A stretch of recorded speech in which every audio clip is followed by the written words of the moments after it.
This is it. So if you go to File, Capture Video, Alright. then it pops up and it asks you, do you want to use DV or HDV or SDI? Okay. And if you select HDV, then this is the HDV capture window. With the screen, yes. Now if you had your camcorder connected via FireWire to your computer, you would now see a preview here. Yeah. And the transport controls will become live. And so then by clicking on the transport controls you can play or shuttle the tape to wherever you want to be. Yes. You can then choose to capture on the fly, so you can just say capture this shot and it will just run. This is the same procedure. Yeah, on the right hand side you can set a tape name and a clip name, and if you set a clip name, like here it says clip 001, that will automatically increment as it captures each clip, so then you'll get clip 002, 003, 004. But then the other option you have is what's called the clip log. And so here you can actually go in and create a list of all of the different shots with their in and out points that you want to capture, and then you can tell it to batch capture those. Okay. But probably the simplest thing to do, especially with HDV, is in the preferences as standard you have an option which is called enable HDV scene detection, and so what it will do, if you capture the whole tape, it will automatically break up the shots wherever you started the camera. Little clips. Yeah, so you end up with one clip for each shot that you took.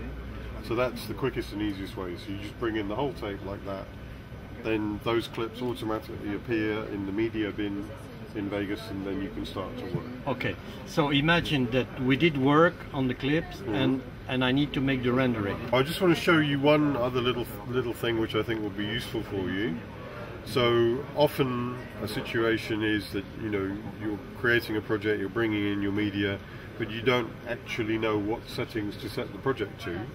One thing a lot of people don't know about in Vegas, if you go to the project properties, then this little icon on the top right hand corner is called Match Media Settings. If you select that and then you go to a piece of media that you've imported or that you want to work with, that will tell you what the format is, and if you say open, now what's happened is it's set the project to match that piece of media. So if that was a bit of HDV that you'd captured from your camera, now everything would be set to HDV.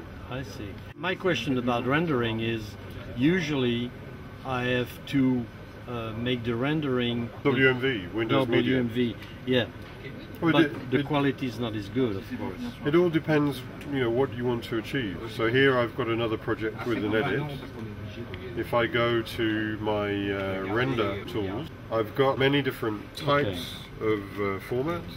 Some audio, some video, and then it depends what do I want to deliver. So if I want to deliver a DVD, then I should render MPEG-2. If I want to put it on the internet, then maybe I want to use QuickTime or WMV. If I want to put it on a Blu-ray, then I'm going to use AVC. And so I can choose my settings. So let's say I decide I want to do an MPEG-2. Then for each format, then I also have templates. And in fact, if you look at the templates, next to some of them there's a little equals sign, and that tells me that this template matches my project. So there's not going to be any scaling or so that's change. the indication to follow, in fact. Yeah, in some, yeah. So then if I said, okay, that's what I want, so that's Blu-ray 1920 1080 60i, and then all I need to do, if I want to, I can go in and I can customize the template. So I've got the video tab, advanced video, audio, system and project settings. Now obviously there are a lot of different settings here. It's too complicated for me to go into everything now, but there is help.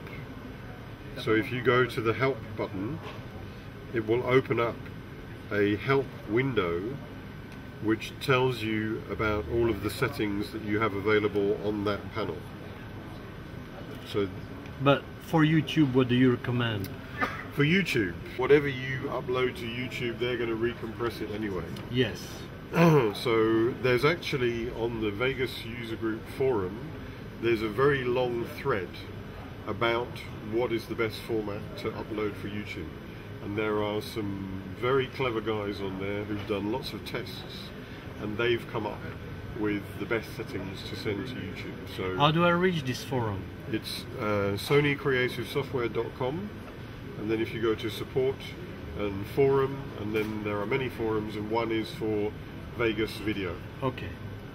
It's a very busy forum, lots of questions and answers, very friendly people. They don't tell you to go away and read the manual, they'll help you out. And I mean, I've put a question on there and I've had an answer within an hour.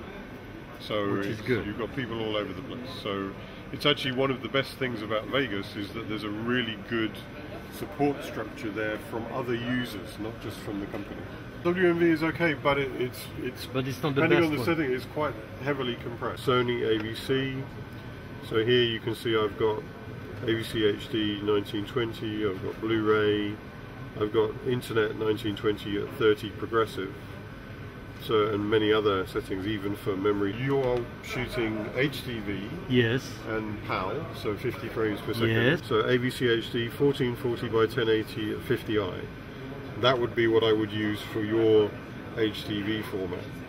for the rendering. For right? the rendering. Yes. I mean, if I show you this, if I ask this to render now, a very efficient codec, so you will get good quality in the minimum file size. So that's what you want to achieve. You want to achieve a good looking result, but you don't want the files to be enormous, so that when you want to upload them or download them or send them to somebody, that it's, you know, gigabytes of data. So anyway, I mean, this is actually saying it's going to take a couple of minutes. So. Yeah.